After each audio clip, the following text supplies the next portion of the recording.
Welcome to the WMAR Vault. I'm Jamie Costello. Here at WMAR, we're celebrating 75 years on the air. We were the first TV station in Maryland, and now we're setting our sights on the future and streaming. So we're going to be mixing up the old and the new, opening up the WMAR Vault and dusting off 16 million feet of archive footage. That's enough to get us from Baltimore to Los Angeles and still have nearly 400 miles left over. We hope you enjoyed this episode of the WMAR Vault.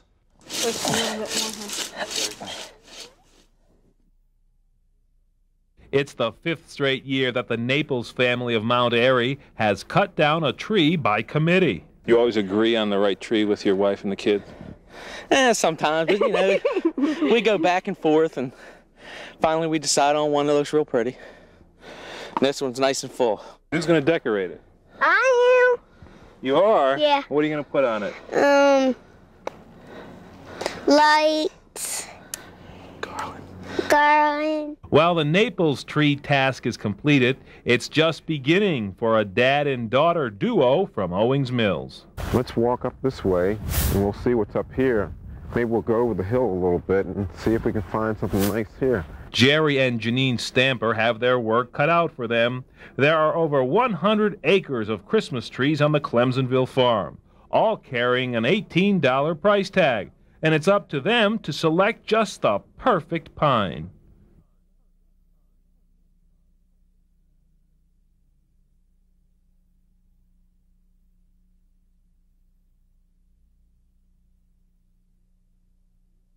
One hour after embarking on their search.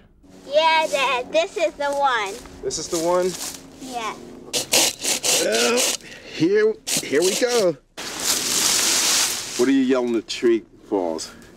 Timber. By counting rings, Janine determined they landed a teenage tree. The hunt is over, honey. We got our tree. We're going to get it home. We'll get it all decorated. We all know how Santa needs a helper. Well, Tony needs a helper to cut down this tree. Come on, Santa, let's try to get this tree down. You cutting a hole. Okay. Oh, Christmas tree, how long before you fall on thee? The man who holds the Santa Claus concession at White Marsh Mall starts each day pumping iron. He follows the full fitness regimen at the Mall Health Club, but even in gym shorts, he looks like Santa. With no makeup at all, John Fonda appears to be a right jolly old elf. He works out to be the most successful Santa he can. I'll probably be exposed to 40 to 50,000 children this year, and just about every virus and every germ that comes along the pike. And I'm trying to keep in the best shape possible in health, so I don't get sick. Well, I spend 10 hours a day lifting children and getting them on my knee, and it's much harder work than you think. When he adds a red suit and a ho-ho-ho, Fonda becomes Father Christmas. Perhaps a little thin for the role, but otherwise perfect, he'll spend the next 35 days non-stop smiling and posing and patiently listening to children. He's an artist from Fells Point, now 53 years old, and only in his second year of playing Santa for profit. The money he'll make in the next 5 weeks will support him all year, allowing him to paint in peace. What he makes, largely from photo sales, he earns. You ready? This is going to be a quick one. Yeah, one of the four. Hey, guy. This is nice. JB, look up there. There? Not even Santa wins them all.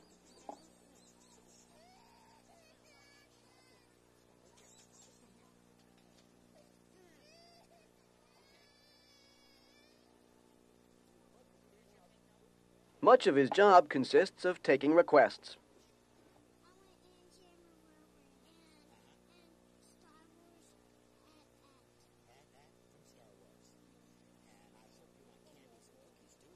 Penny loafers. Penny loafers? Chopper Command. And Chopper. Oh, that's a video game. And my dad wants a planner for Christmas. Oh, your dad wants something. Aha. He makes sure you get that in. Santa's work can be tough on the back as well as the lap. He kisses more babies than a campaigning politician and endures endless flashbulbs.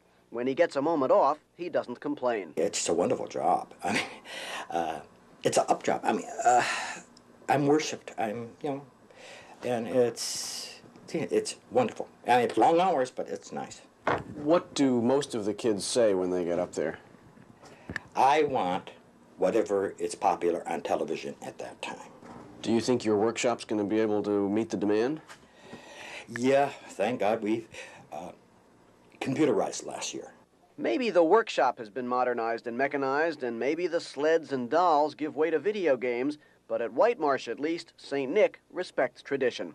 Sure, it's too early, but Merry Christmas. I'm Andy Barth at large for News Scene 2. For the fourth holiday shopping season, McCormick & Company has set up a tea booth in the Lexington Mall, where they're offering free hot steaming cups of various flavored tea. And on this, the first day of business, one might say business was brisk, thanks to the cool temperatures. Yes, it is. It's very refreshing. It warms the soul. And if you're shaking too much from the cold to even get the tea up to your mouth, well, it does warm the hands. No sugar in it. Well, you can't please all the people all the time, but for those who want to partake of the free sugarless tea, the tea booth will be open at Lexington Street and Park Avenue in the mall every shopping day from now until Christmas, noon to 5. It's a better way to weather the weather, says a Ken Phillips and McCormick tea fan. You weather the weather better with McCormick's tea. You better believe it. It takes more than a better weather forecast to weather the weather better when you've not yet begun to get the gifts you've got to give. The tea booth might help. I'm Susan White Bowden on the scene in downtown Baltimore.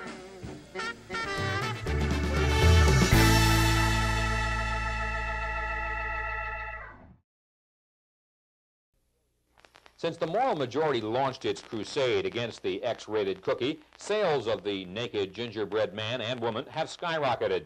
Well, people have gone crazy to buy these things. We just haven't been able to bake them fast enough. Last week, Jim Wright, the executive director of the Maryland Moral Majority, complained to Annapolis police about the sale of what he said were obscene cookies.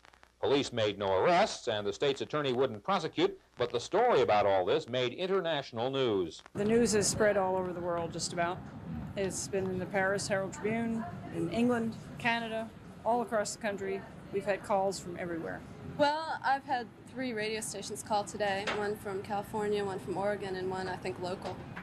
The moral majority objects to the gingerbread man because he has genital organs in an aroused state, and the organization charges these X-rated cookies are sold to minors.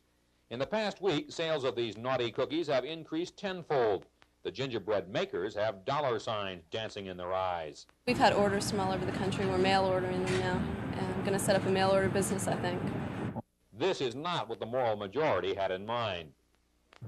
I think it's just a sad commentary, and I think it's been blown all out of proportion, but it still illustrates, I think, where our culture really is, and I'm a little bit disheartened at it.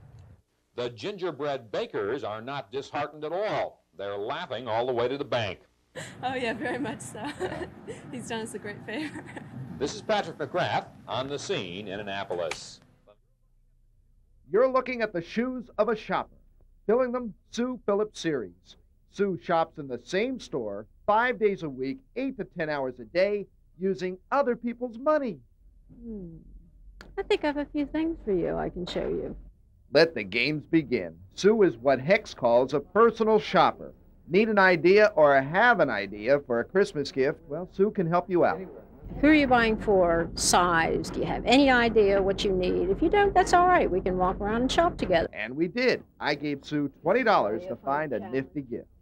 Well, what does this do? This is a Baltimore puzzle. Oh, my goodness. Is it upside down? Is it, let's see, the Inner Harbor's, no, this way, right?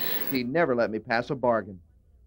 I have one little lady that I shop for every year. She always calls me up and, "Hi, hon, how are you?" That's the way she introduces herself. So we have a lot of fun on the phone. I've never met her.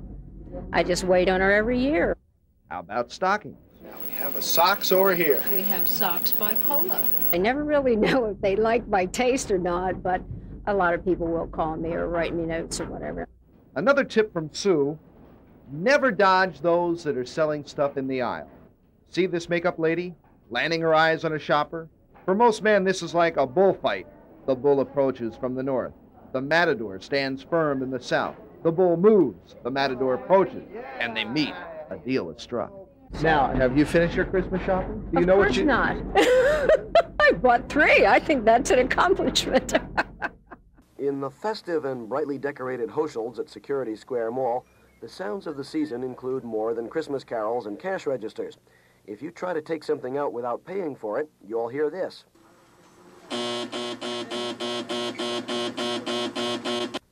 And shortly afterwards, this. As a security guard electronically locks the exit doors to keep everyone in the store until an arrest can be made. In addition, they have closed-circuit TV cameras scanning the racks and plain-clothes detectives walking the aisles, all trying to reduce what they call shrinkage, the loss of merchandise to shoplifters. Last year in Maryland, it amounted to almost $350 million. To combat it, most stores now tag all clothes with a sensitized key that sets off the alarm you heard buzz at me. Designer jeans are the most frequently lifted item, and women in their 20s the most frequent offenders. That's a change from last year when teenagers stole most, and Hoschel's security chief has an idea why. I think it has a lot to do with the state of the economy, Reaganomics, if you will. People are out of work. Unions aren't able to get their increases the way they had planned. Things are tight, and people are resorting to whatever tactics they can to put gifts under that Christmas tree. Hoschel's has a policy of prosecuting 100% of the people they apprehend. They spend almost $1 million a year fighting shoplifting. And they feel December is their peak season. I'm Andrew Barth, Channel 2 News Scene, Woodlawn.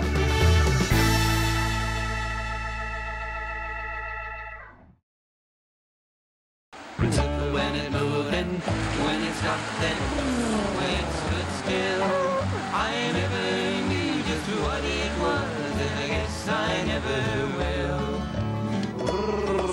Meet 32-year young Royston Swartz, the manager of the Bonnie Ridge apartment complex.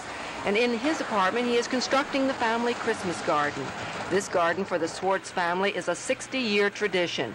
It was started by his grandfather, Grover Cleveland Swartz, and has been continued by his son, William, and his 2 sons, Grover and Royston. The garden has never been set up twice the same way in the same place. Last year it was at William's home. This year Royston decided to bring it to his apartment. I guess just to bring the family closer together. Christmas is very close to us, and working together is part of it. And working on the Christmas garden is one time when we really all do work together. The years have gone by too quickly, it seems. I have my own little boy, and yesterday I gave to him my marvelous little toy. His eyes nearly popped right out of his head, and he gave a squeal of glee. Neither one of us knows just what it is, but he loves it just like me. It still goes zip when it moves and pop when it stops and whir when it stands still. I never knew just what it was, and I guess I never will. Toys do grow in demand, and Christmas gardens do have a way of bridging the generation gap, or in some cases, such as with the Swartz family, make it disappear altogether. I'm Susan White Bowden on the scene.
On recent nights, you've seen us many times at shopping centers amidst the Christmas shoppers, the tinsel, and the Santa Clauses.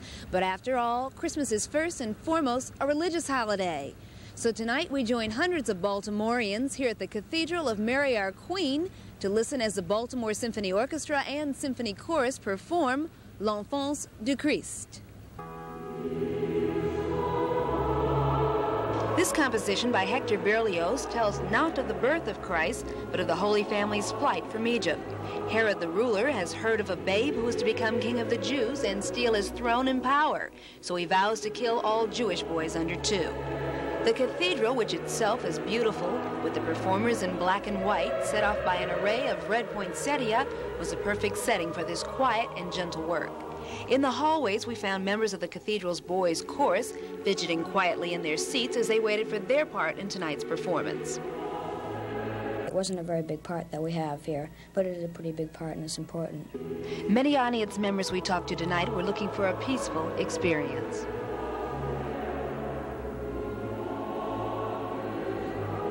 We came here for the Christmas celebration in musical form, as well as also the concert in the church in particular. This is a little bit of a different aspect. We see a lot of commercialization of Christmas now. What do you think about an experience like this compared to a lot of the... We're here because the concert is within the church. Joyce Jefferson on the scene at the Cathedral of Mary Our Queen.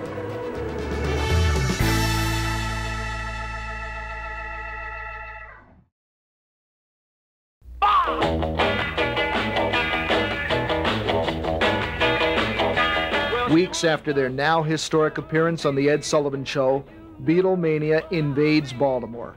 Arriving from Boston at Friendship Airport, Police Commissioner Kavanaugh whisked the Fab Four to the heart of the city, the Holiday Inn. There were teenagers everywhere at all the doors, and everyone was excited. After they left, a lot of the housekeeping department were cutting up the sheets, and they were actually trying to sell pieces of the sheets. George, Paul, Ringo, and John could step off the elevator and step inside their room 1013. Here they relaxed, washed up, and practiced what would become #1 hits. Inside this room, John was working on the song called I'm a Loser, and during breaks he could step out onto this Holiday Inn balcony and marvel at how fast the new stadium was going up. I'm a loser, and I'm not what I appear to be. For a better view, the Beatles went to the top, the famous revolving rooftop, which shut down in 1981. Here they dined and drank and belted out a few songs. Shortly before 6, around the corner to the Civic Center. Backstage, the dressing room today remains virtually the same as it was in 1964. The lights, the hangers, the mirrors. If one listens closely, you can still hear the chants from the crowd.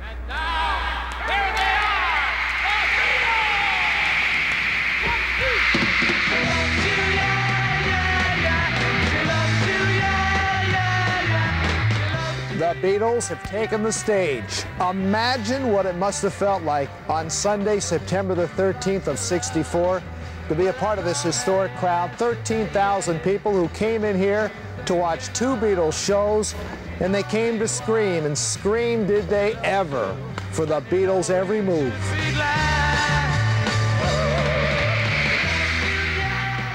Even though the Beatles were here just a few hours, one can sense that this group left behind a piece of music history that will never again be recaptured.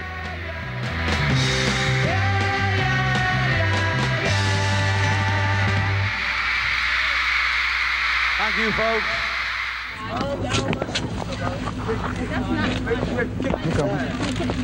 We're in the Essex area. This is Victory Villa, and Corporal Zumloff of the Baltimore County Police Department is approaching this house, and they're about to receive a little bit of a surprise, a Christmas basket filled with food. We'll see if we can chat with the people that are there. How do you feel about something like that? I think it's great myself. Yeah, well, good. We hope that the family has a very, very happy and Merry Christmas. Corporal Zuloff, I'd like to chat with you. Of course, it's kind of difficult for some of the people to come out and face a television camera, but they really are grateful about a program like this, are they not? Very grateful, very grateful. We saw the box, or the basket. I'm sure people would like to know what's inside. Well, each box contains various canned goods, bread, milk, and fresh chicken. Okay, you know, we always, the nature of your job is one where you don't get the public on your side most of the time, whether you're making an arrest or stopping traffic or separating people in a fight. But certainly a day like this and a chore like this, a happy chore like this, the hearts of these people go out to you. And we, on behalf of our station, want to thank you for the work you've done, you and your colleagues. Thank you very much. Okay. Stu Kerr on the news scene in Essex. All right, how many of those stories do you remember, huh? Right? For 75 years, WMAR has brought those news stories right into your home. From film to video to tiny digital cards, over the air, cable, satellite, now here we are streaming. And we'll keep moving forward and remember to look back at the stories and the moments that made us all Maryland. We hope you've enjoyed this episode of the WMAR Vault. We will see you next time.